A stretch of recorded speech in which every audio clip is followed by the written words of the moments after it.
So, welcome everyone. This is InnovatorMD, the soul of the Physician Innovator program. And this is where we interview successful physician innovators and entrepreneurs. And of course, today we have Dr. Paula Muto.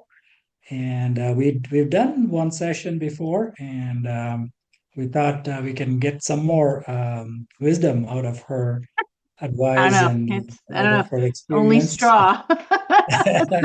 Just So, straw. so Paula, how are you today? I'm very good. I'm very good, Yuli. I'm even better after you told me that news. Good things come to those who wait, right? Yes, yes, Perseverance. yeah. So last time we spoke about your work with innovation.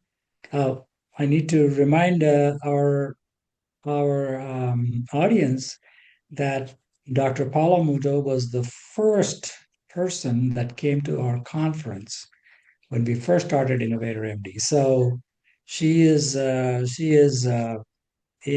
member emeritus or whatever you want to call it.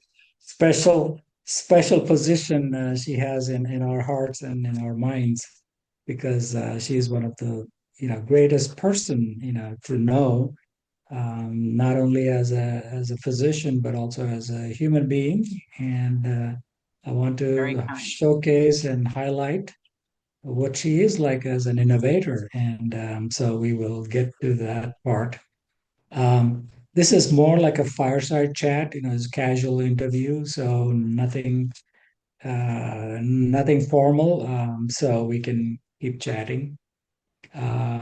So last time when we spoke, we left off where um, your company was about to go public, and that's a very rare thing to see in digital health and in especially amongst the early stage companies we see at Innovator MD.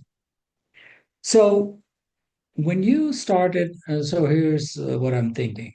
When you first started uh, UberDoc, were you thinking about going public, or what was your image in your mind on where what the exit is going to be? That's a really good question. I think, when I started it was 10 years ago, and I think it was a time when people had an idea, they could put people in a room and create an app, right? People were kind of innovating. And then they said, oh, and then someone will come along and say, that's a really good idea and take it the next level. So, in other words, you had to just be the inventor of something. And to preface this is, my father was an inventor. He designed a Mm, lot of instruments. He's a thoracic surgeon, and so he would invent. He'd get the patent, and then do the studies, and then a company would acquire it, and he would get a royalty. And that was kind of the way it used to be, right? You wouldn't have to have your yeah. own company. You literally just, and then he'd go and do it again. So I kind of thought that that was going to happen with UberDoc. So we put people in a room, we built it, we built the platform with the agile method. Then we launched and we got some users on the doctor side.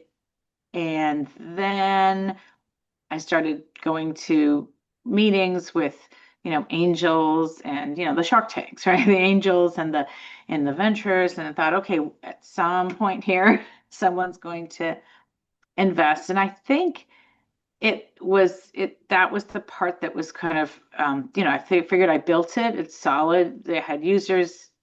Okay, now someone's going to take it and take it to that next level. Um, and so that didn't happen, but we continued to grow and persevere. So I didn't think about an exit. I thought about like someone would just kind of take it and move it forward.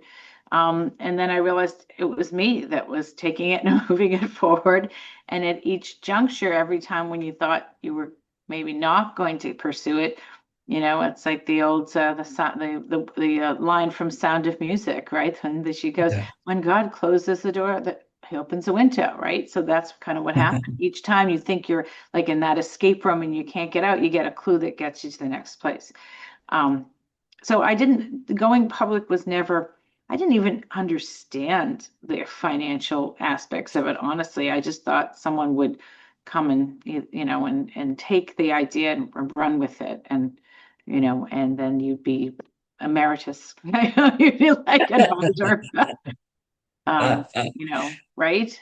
Yeah, yeah, Kind of yeah. right. Isn't that probably how most of us thought it was? Yeah, yeah. Although, seeing the latest trends and all that, things have changed a lot, from Yeah. 10 years ago. Yep. And physicians are becoming much smarter and much more knowledgeable. And, they're driving, More according to valuable. more valuable, and, Right. and, and, and they're driving more value into their companies. But for those of the audience, that part of the audience that don't know what your company does, can you explain in a few words Sure. what's the business? So the business is really a platform for doctors and patients. For it was created for patients to find a doctor nearby available and make an appointment, not just any doctor or specialist, without a referral, without an authorization, and without using insurance. But rather than paying a high price, you paid a fair price. So we created a direct pay model for patients to connect with physicians, both in person and then, of course, added telemedicine. So you could find a doctor nearby available in your neighborhood or within your state lines if it were telemedicine. So that's basically what we created, a doctor-patient connection, very simple concept. And But what we really created was the underpinnings of a marketplace between patients and physicians in the direct pay space outside insurance.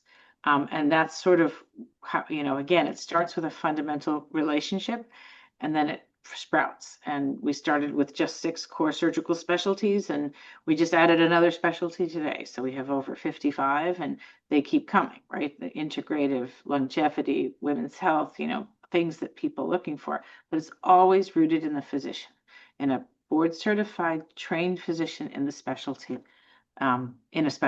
including specialists that do primary care, right? Specialists of Yeah, internal medicine as well. So, yeah. so that's really, it's sort of rooted in the doctor-patient relationship. Now, I mean, I can imagine, 10 years ago when you were talking about direct pay and online care and maybe in-person appointments, were people skeptical? Oh, there's no insurance involved here. How is it going to work? Was there Oh was yeah. there some negative criticism about what I you're think trying to that do?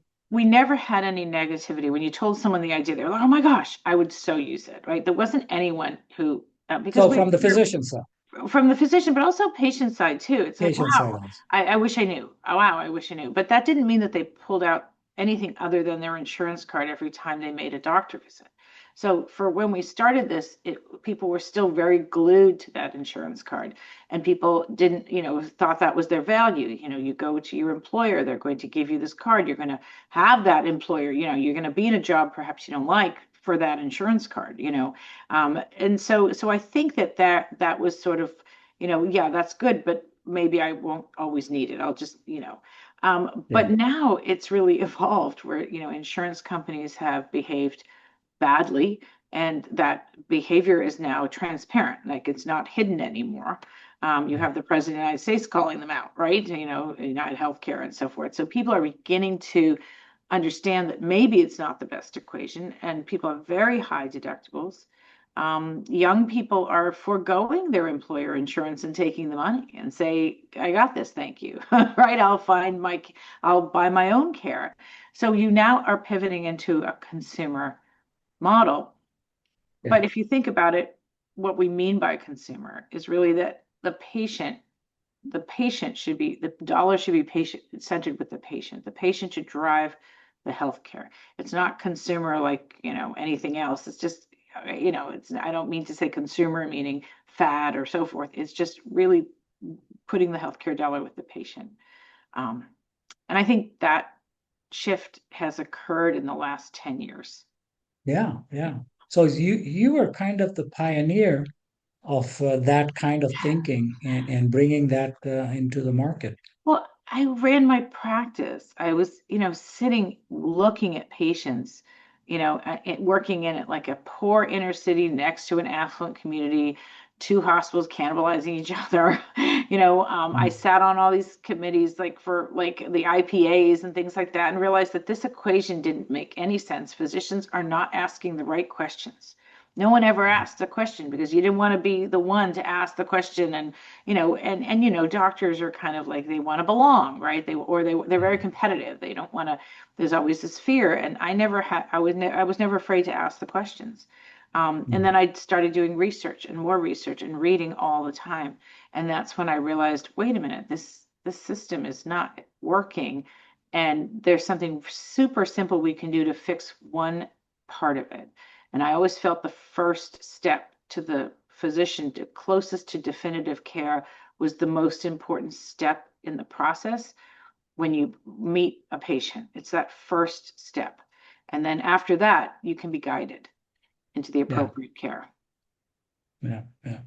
Now, most physician innovators that I've spoken with, typically what they do is, let's say they have a specialty, let's say cardiology or neurology, and then they try to innovate in that space, or try to fine tune some things in that space, or find new gadgets, new gizmos, new ways of kind of practicing in that.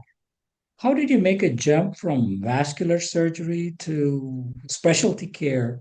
That's a big jump. In other words, thinking bigger than what your specialty is doing. Well, I see, for me, it wasn't a big jump in the sense that as a specialist, especially as a Mhm. surgeon, you're dependent on a referral, right? A Mhm. patient isn't necessarily going to walk directly into your door, or so you think. But I was always with an eye toward the patient with my vascular business, especially my vein business. I knew that Dr. Google was going to be a very important referral source, that people were going to go online and look up someone there was an expert that to take care of their legs. So I always felt that it was important for doctors to be available to physicians online because there's no more phone book.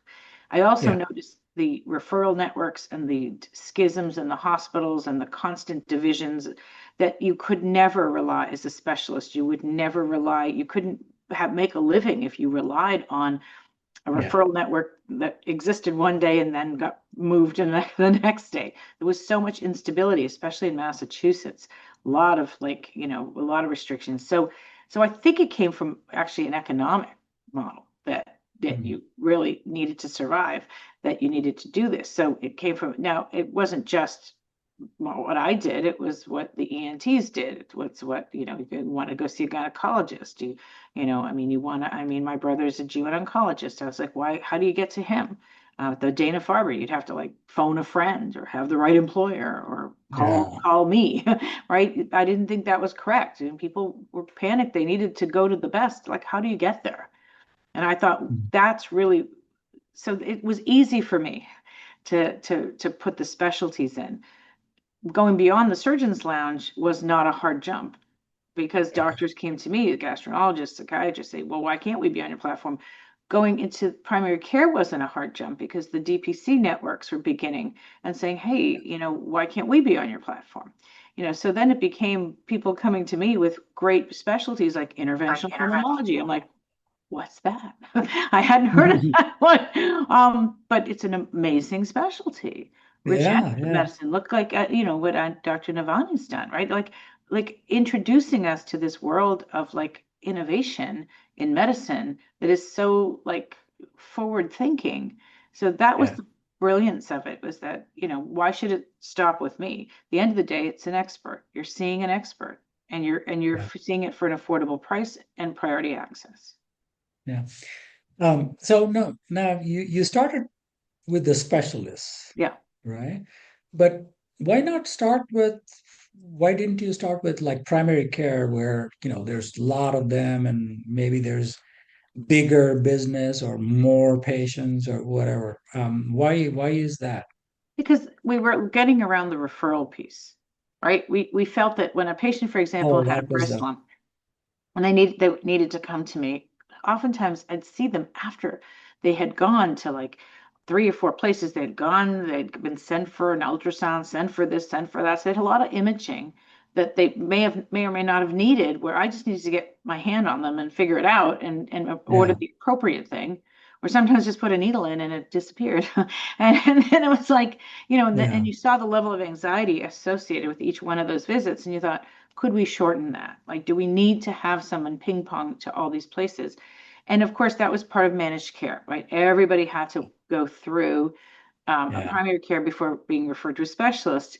And that I do not undervalue primary care at all, linchpin for all chronic disease. But primary care physicians did not want to just see patients to generate referrals.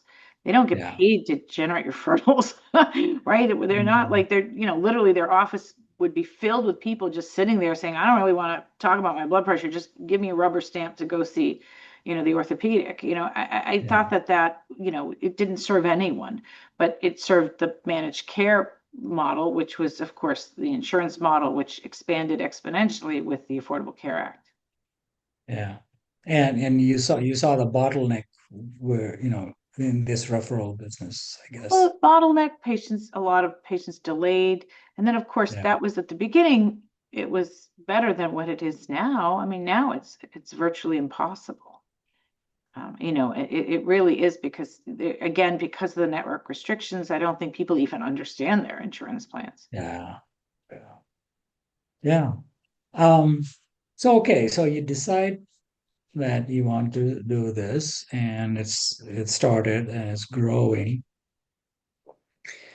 What were the biggest challenges you faced? You have spent 10 years on this amazing company you built.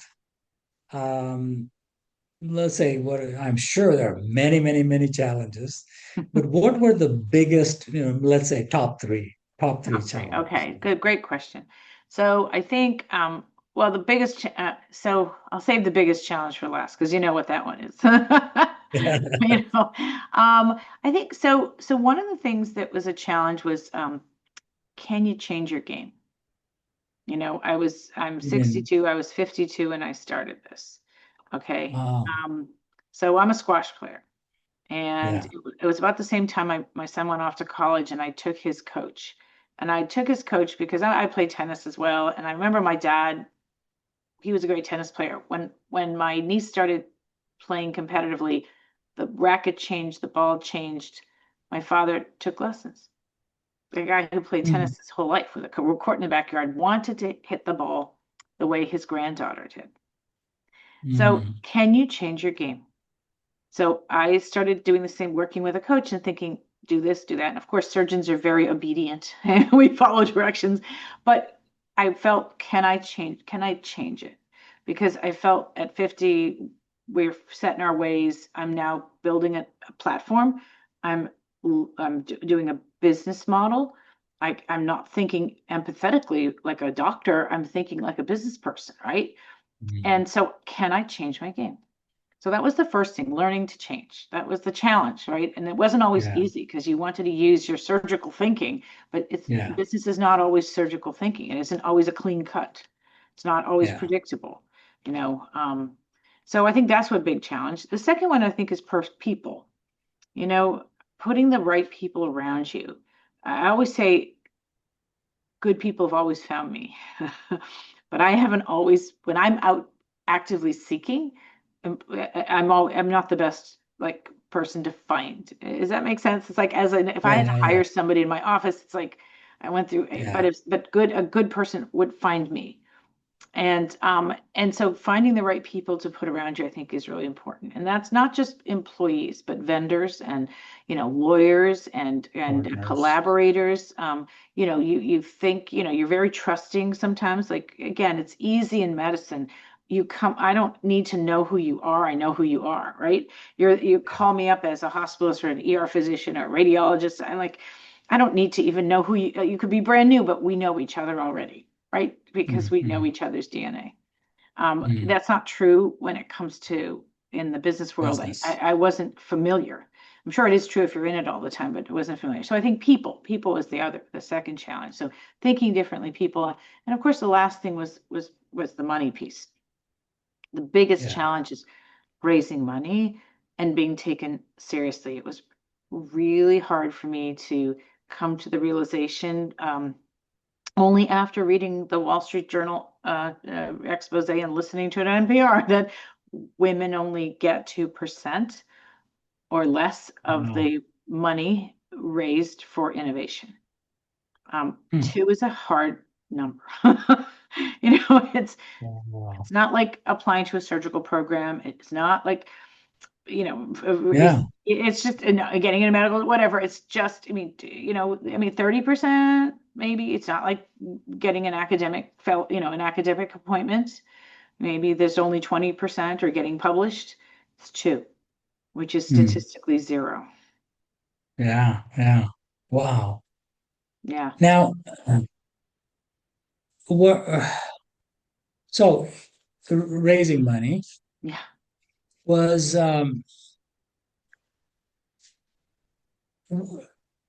was it more like do they go deep into the nuts and bolts of the business and say, this is where the problem is, or was it even at the door they would downgrade you, from even before the conversation started? Where was the? It was worse than that. It was Okay. one of the first pitches. They had 3 minutes, okay, Okay. in a Boston high rise with lots of smarty pants people around. I did my pitch and I got a standing ovation because it's a visceral reaction when people say, I couldn't get in. Like, oh my Yeah. God, this is wonderful, right? Everyone knows when they needed to see a doctor and they needed to do it quickly and they couldn't get in, right? And then crickets. Hmm. Nothing. I'll go, okay, okay. Then I did it again and I got amazing reactions and nothing. Silence. So then Hmm. I began to think, do I smell? Is there something about me? Um, and so it was hard. It wasn't, and when I did get money, it had nothing to do with any of that, right? I mean, Hmm. Gary was one of the first investors, right? Yeah. And it was simply an anesthesiologist talking to a surgeon. That was all it was. So Yeah. you realize then it's something different. It's either familiarity or it's trust. And Trust. I was I was at a SOAP meeting in Boston, Society of Physician Entrepreneurs, and Mhm. we were on we were being interviewed, and they had this young man from one of these I call them scouts, from one of these investment firms, Groups. a Mhm. a venture capital group, whatever. And he was quite the chatty Cathy who's like, oh, innovators. And he's looking to a room full of wonderful physician innovators hanging on his every word, saying, you need to have the team. You have to have we want to see the project. We want to see the progress. We want to see the passion. We want to see this.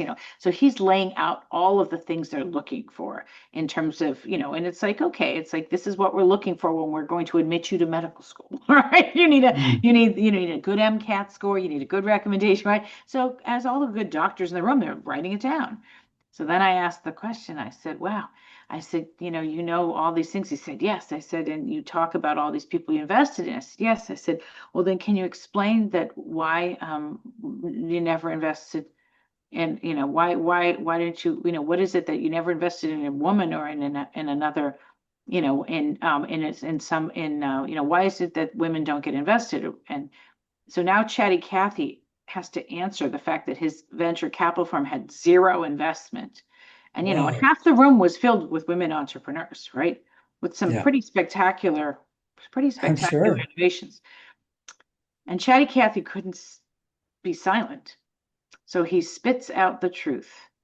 Well, I think it's just we're more comfortable with what we're familiar with. Hmm. So then everybody closed their books because nobody in that room knew him. Nobody was in that circle. Like nobody there was part of that Yeah. club. But it was very telling. So you're just going to always invest in the same people, whether it was successful or not, it doesn't matter. So then you realize it's already, the rails are already built. But I think that was it was an important question to ask. Yeah, yeah, That's why we need our own network. yeah, yeah. Yeah, I mean, that's why we built Right. InnovatorMD. Exactly, Um, because we need our own network. yeah, yeah.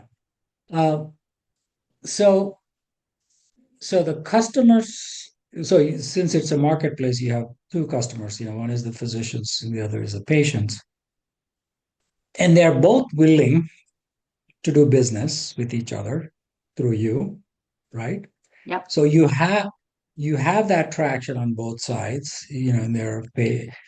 Which one was the harder one, the physicians or the patients? Oh, by far the patients, the consumer, right? The doctor, that was like, I hate to say shooting fish in a barrel, but it was good. Doctors, you go to, hey, doctor, would you like to join our network of these top specialists? And, we get paid cash. And if they don't show up, you get $25. Right? So who's going to say no to you, right? Would you take a patient for cash? Like, Yeah, right? Like, and nobody, because doctors are driven by the case. They're not yeah, driven by and they know that. And again, with UberDoc, it's just it's open table. We don't tell you what to order. Once the doc patient's in and it's your patient, we aren't taking another piece of you. You continue with that patient with insurance or whatever. I'm very whatever. sensitive about that it's really just providing that front door.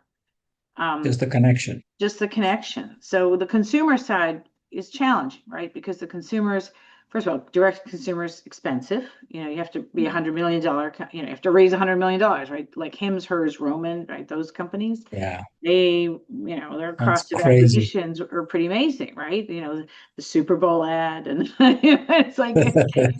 But even for those companies, it was a challenge. And employers, it's a very competitive and changing landscape. So the interesting thing is that I realized that, especially in this current in this last few months, that doctors have thousands of patients that are right in front of them. And all you really need to do is to have the doctors tell their patients to use UberDoc when book an appointment the conventional way, or book it through a cash pay Mm, model, and let us manage your direct pay bookings for your own patients who may want to get in or may be out of network, might have lost you as a network physician, but they don't want to lose you as their I doctor. don't know. And yes, you can take patients for cash in the office, but it's hard to do because people aren't used to taking anything more than copays. Plus, patients have to sign permission if they're not going to utilize their insurance, because you can be in violation of insurance contracts. So, Yeah. so we just want to manage their direct pay patients. So it's like, have your front end do all your insurance patients, and automate your back end, automate your cash pay with us, Mm, make it mm, convenient and accessible. So that's sort of our latest, is just go right to the doctors and have them bring their patients into the direct pay world. mm. Now, so your business model is the specialists pay you a monthly No, membership the fee. specialists No? actually, we've had How does that work? our basic is freemium. It's a freemium model. We take a transaction.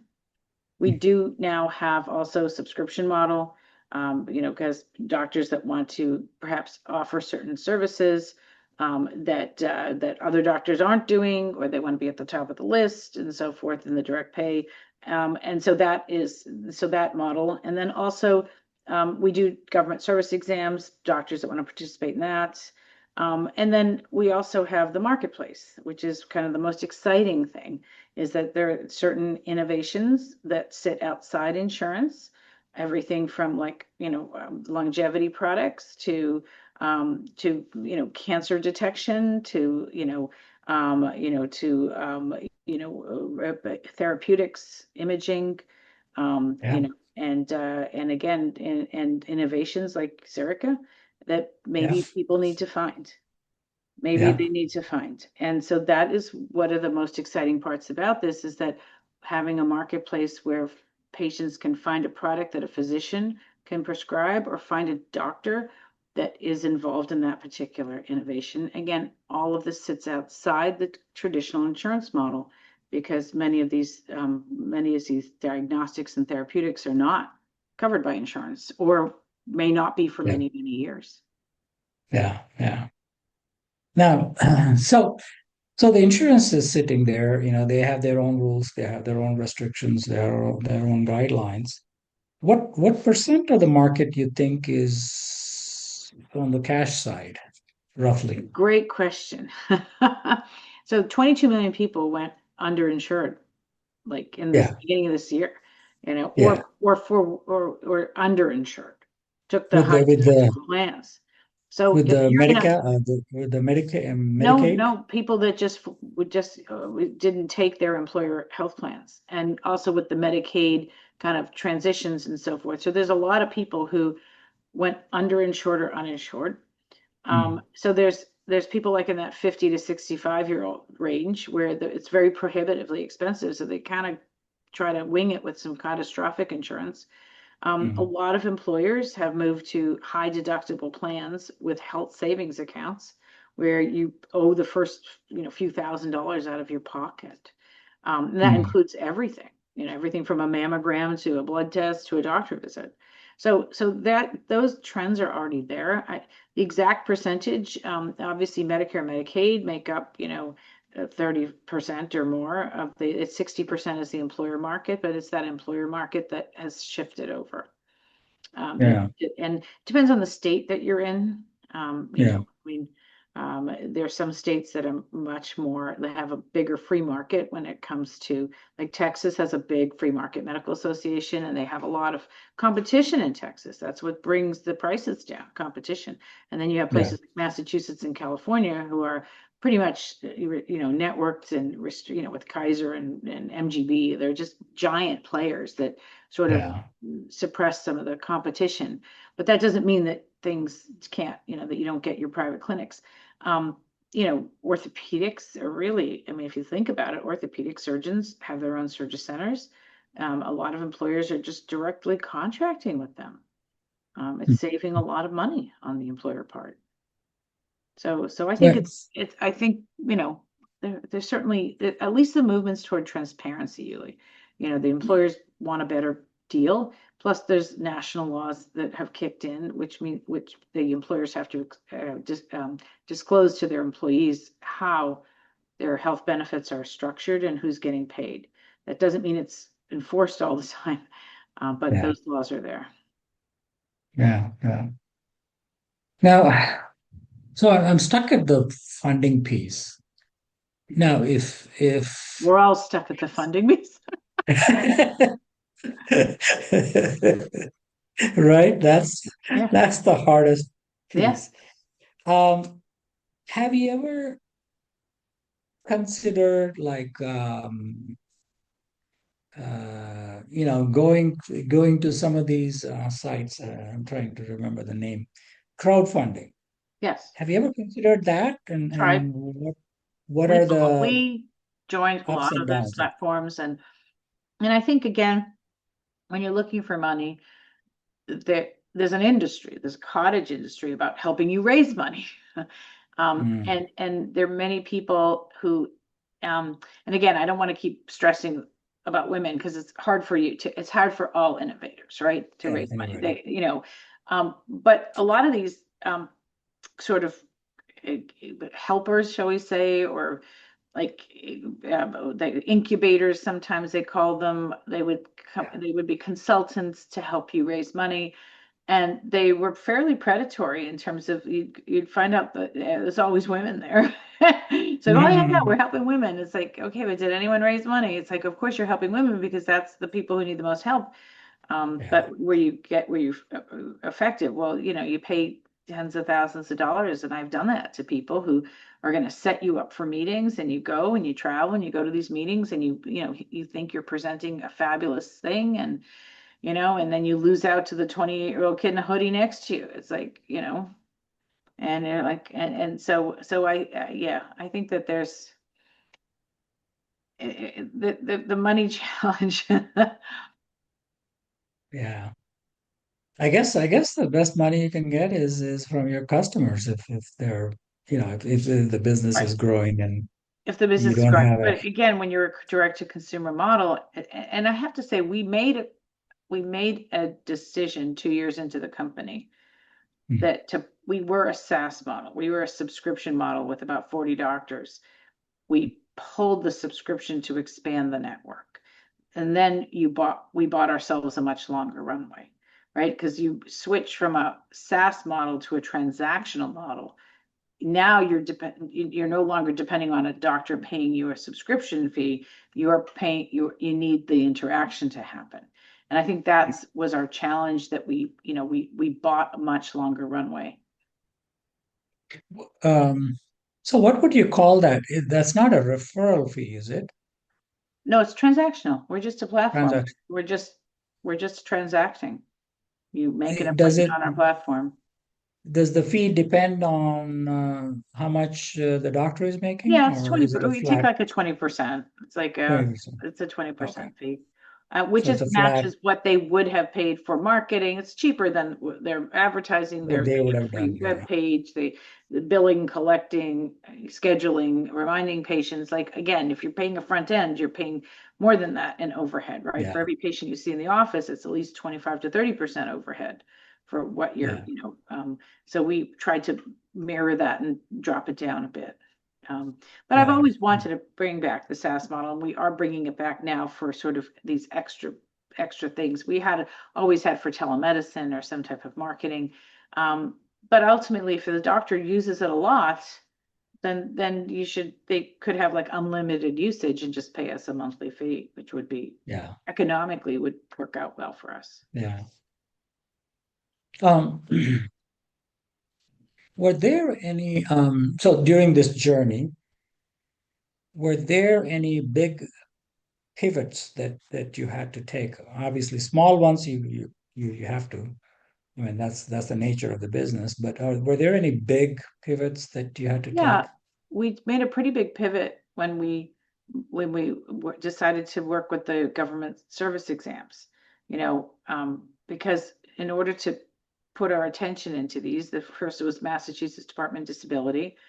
They contracted with us, and then COVID happened, and then the COVID emergency didn't lift till May of 2023. So we had the contract for like 4 years. It's like, when are we going to get to do it? It didn't really, Ah, actually, we didn't see our first patient, I think, till 2025. Believe it or not, it took that long to finally get because then by the time the get the COVID emergency pipeline going. lifted, you needed to be SOC 2 audited, you needed to add security features, technology kind of evolved. And then so we decided to lean into those exams because that was revenue, right? You could Yeah, easily predict that revenue. And we did that for a couple of other organizations that do like veterans exams and disability exams and specialty exams for military. But it's that's also tough because you have no control over the volume of it. mm, Because you have to credential people, and some credentialing, one organization took like eons to credential. And by the time our doctors got credentialed, they didn't need them anymore. yeah, Because either they found another service provider, or those exams didn't exist anymore. And then Doge comes through and things can shut down. Like, in other words, you're at the mercy of like government yeah, processes. But those exams were good. But that was a good thing for us to do, was to get guaranteed like contracts that said, look, income. we're getting recognized as an appointment maker, and they're buying bulk appointments. Yeah, yeah. Um, was that as far as a revenue generator? Was that a profitable business compared to your regular It's a business very profitable business, but we don't control the volume.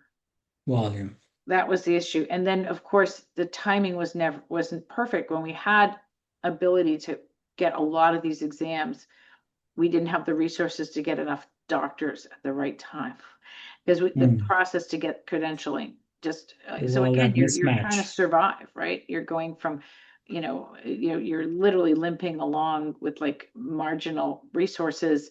You'd really want to just turn on the top of funnel and get a bunch of doctors in really quickly, but then you realize you don't have that. So you have these old lists of people, you're knocking on doors, you're sending out emails. These emails, come on, how many times have doctor emails changed, right? They go from one organization to the next. So physicians don't stay in the same place anymore, or they do, but they change their communication.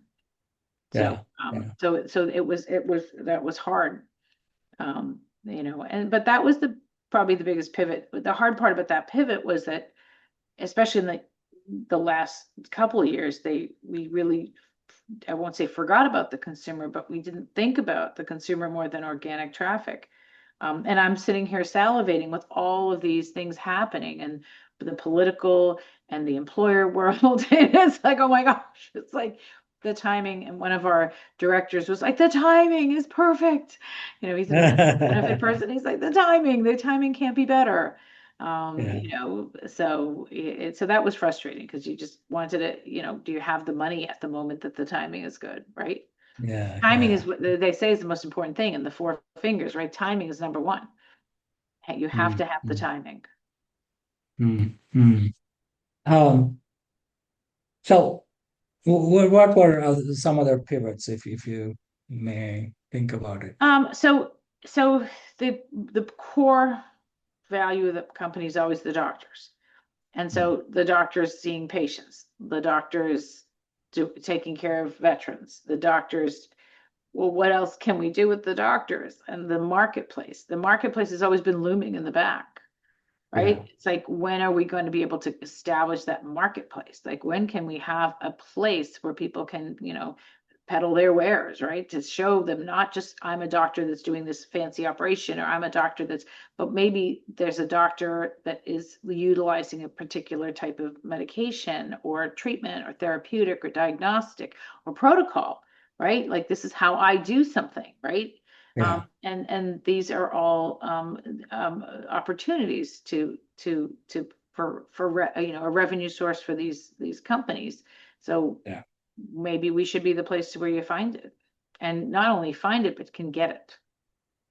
Mm, mm, mm. So is there a e-commerce component there, or Yeah. how do you do that? Yeah. Yeah. And so Okay. so I think that we have a new board member who's wonderful, John DeVore, who came from the sort of life sciences at MIT and has been a fan of UberDoc 10 years. We've known each other a long, long time. And he just has a lot of connections. He's worked with a lot of companies that are like your company, doing a really innovative product, really high end, something that would have to be sort of physician directed. That wouldn't be Yeah. something that would be direct to consumer necessarily. It would be, through a physician to a consumer, to a patient, but would not be in the insurance world.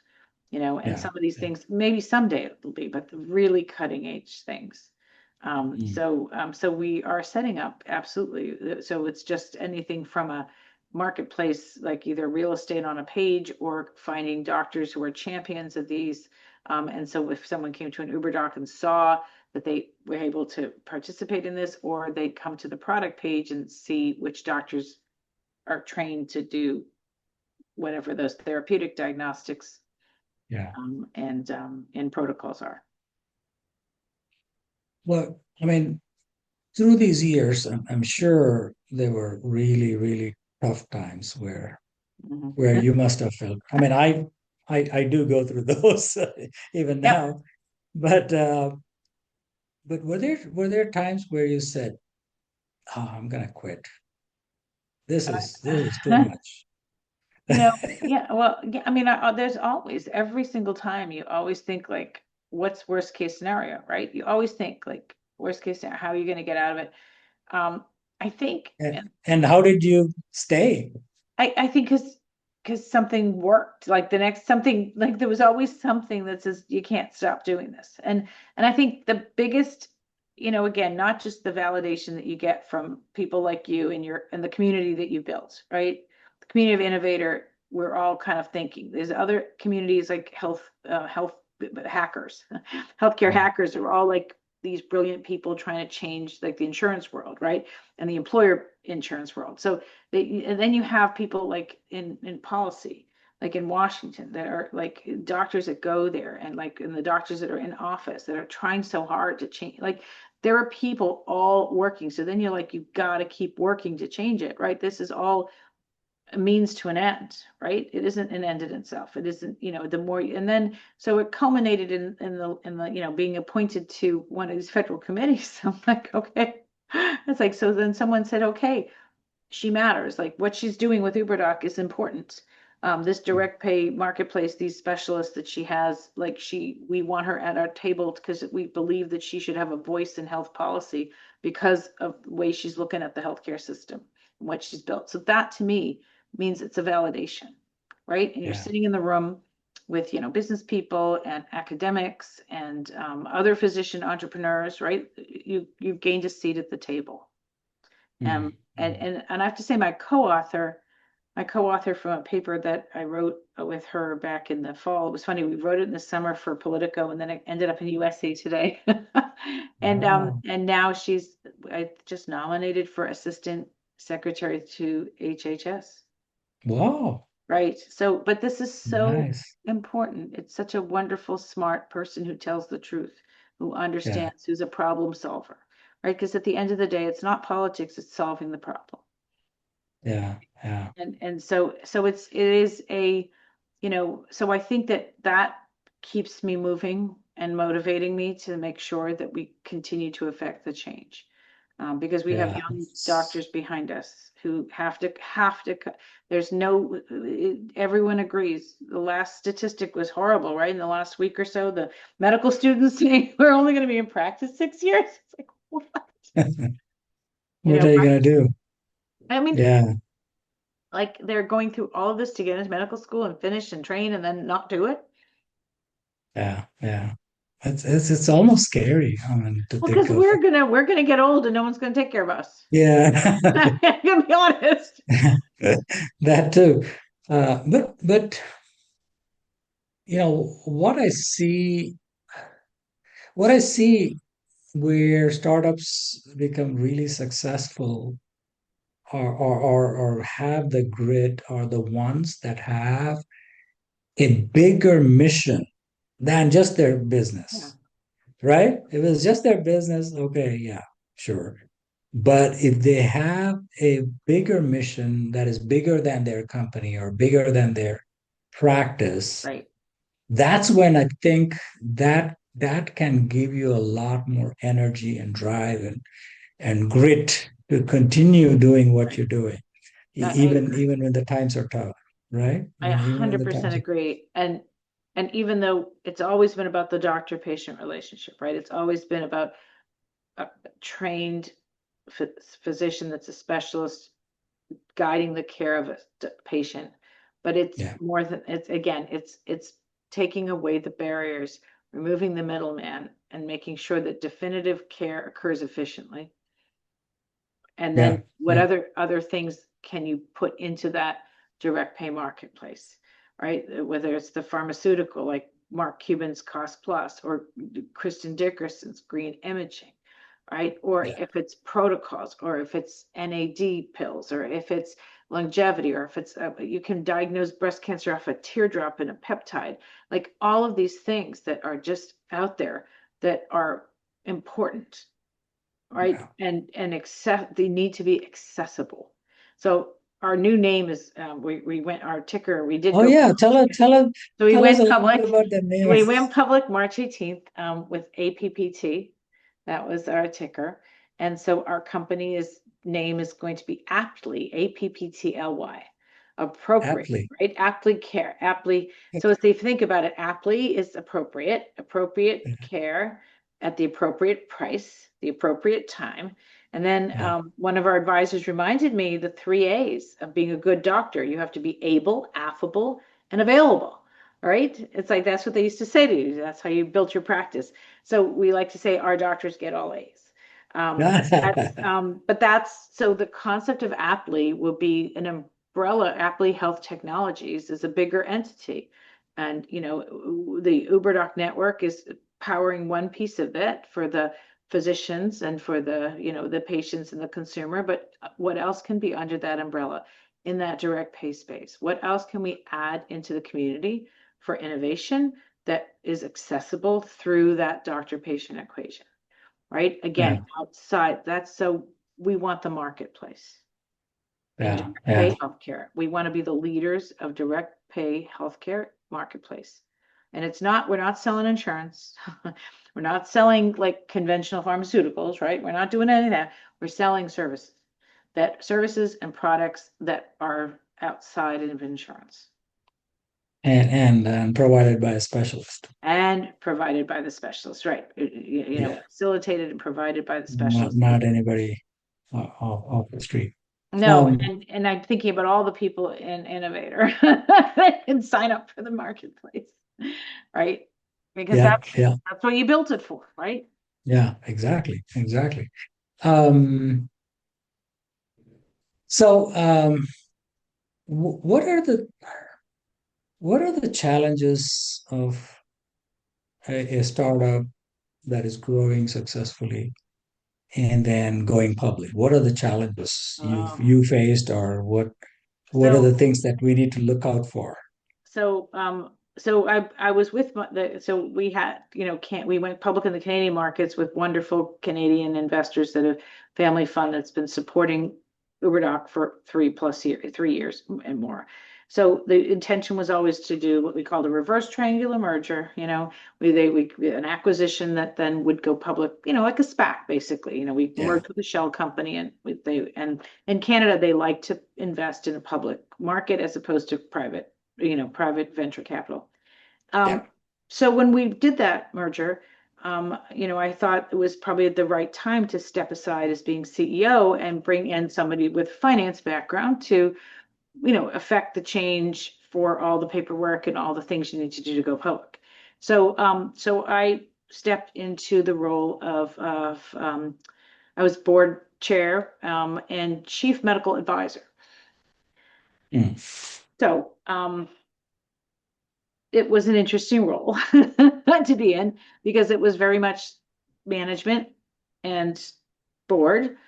Um, and I was kept really far away from the product and far away from what was going on. But you can't On keep the me, day-to-day you stuff. can't put Paula in a corner, right?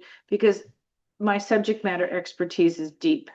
People still come to me and I have a deep comprehension of all the trends that are happening, and you got to tap into that. And so so the CEO was transitional, hired a bunch of the company became very top heavy, um, rifled through a lot of resources that would made me sad because it's like, oh my gosh, what we could have done. You built it with your sweat and blood.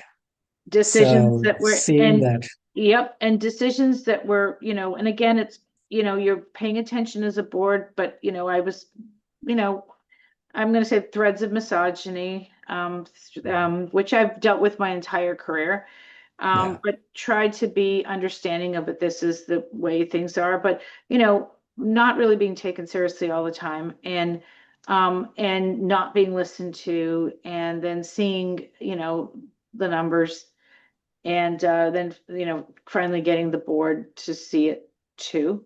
And so that was tough, and I think it culminated in when we went public. I'll give you an example. So we Blood, Sweat, Tears go public March 18th, and if you look at the press release, there's no mention of me, there's no mention of Oh, doctor, and there's no mention of woman. And I didn't care about Paula Muto. I cared yeah. about, as a physician, to have taken a company, as a woman to take a company. This so rare, we would have had a lot of people writing stories about it. And Yeah. and that was such a sucker punch. I cried like a baby. I called my brother. I was like, oh, if my mother were alive, I'd be crying on my mother's shoulder. I mean, that was such a sucker punch because I took it for it was a hit to all of us. Yeah. Yeah. Physicians, I mean, how many physicians? Yeah. So that was tough, but then that was also a realization that I needed to figure out where this company was going to go. Mm. And I didn't want it to not be successful. And so then everybody was wonderful. Our board coalesced, and we kind of took it another direction, and I'm back in as interim CEO. Mm. I'm taking the mantle of leadership again. And I still think as we move into Aptly, I want, it's a business, Julie. We're Yeah. doctors. We're very good at, getting the appropriate person to lead in the Yeah. financial end. But I kind of like being back into the On the fold, saddle. into the saddle. It's very, very, very busy. I have a lot of discs spinning right now, but I have Yeah. never been more confident to kind of take this now, like that horse that won the Kentucky Derby and the Belmont Stakes. It's here in the back to be able to again expand. And we're going to go into the US markets. And the goal is to actually get enough companies perhaps with us or build enough of a market cap to list on the NASDAQ, Wow. which would be Wow. really cool, right? Because you can do that. But you just need the Yeah, money. yeah, Yeah. yeah, yeah. Wow. Just like SpaceX tomorrow, right? Yeah. But no, but that's been, it's been, and it's, but I feel, but when it's like saying somebody was, that TV show there, Amadeus, he's always saying it's in his head, right? You hear the Yeah, music in your head, nobody, you just know, like do you just know where you're going and know how to get there? yeah, yeah. Yeah. All right. We are coming to the end of our time. And really thank you very much for spending time with us. I know you're busy and we Always. take your advice very seriously. What would you, last question, what would you do differently if you had to do all over again? Oh, a lot of things. No. Um, sometimes errors are the ones that build you, right? You have a Yeah. complication with the patient, you learn something, you don't do it again. I think that if I think again, I'd be a little smarter. I'd ask a few more questions when it came to like I was very trusting with like Mm, attorneys, for example, like and those bills yeah. can skyrocket. And I think that's sort of where I would want if I redid it, I'd be much more careful with how I handled that. I'd do a little bit more homework. But now you got Claude and chat, so you can learn a lot about like you can get a Proud of lot of yourself. questions answered. Not to say that you'd be presumptuous and arrogant that you know better, but you just have to be better informed. So I'd be way better informed on the legal like stuff because sometimes they tell you stuff which isn't true, Yeah. or happens 1 millionth of the time, and then you sort of go down that garden path. I think that's the otherwise it's hard to go backwards, right? I mean, I would say, would I hire the CEO again? Probably not. But then maybe if I hadn't hired him, like I wouldn't come to these realizations as quickly as I did, right? Or Yeah. learn these other skill sets. I don't know. Yeah. Yeah. I mean, yeah. At that time, in those circumstances, you did the right thing, whatever you had to do, I think you just right. right? Right. You clearly make mistakes. Yeah. You clearly make mistakes, and I mean And that's we'll continue to learn. and we're going to continue to make mistakes. And Exactly. the only thing is, was there ever a moment where I said, oh, I wish I had done something that I didn't do? Yeah. I have to think about that because I'm trying to remember when I didn't take advantage. That's one thing as an entrepreneur, I think most of us feel is like you literally take every phone call, you take every meeting, right? You look under every rock, you Oh, open yeah. every window. So I actually think it's a hard question to answer. Like, because I honestly Yeah. don't feel like that. You never, ever ignored an opportunity, Yeah. Yeah. right? Yeah. Well, that's great advice. And Paula, we are very proud of what Oh, you've wow. accomplished, what you've done.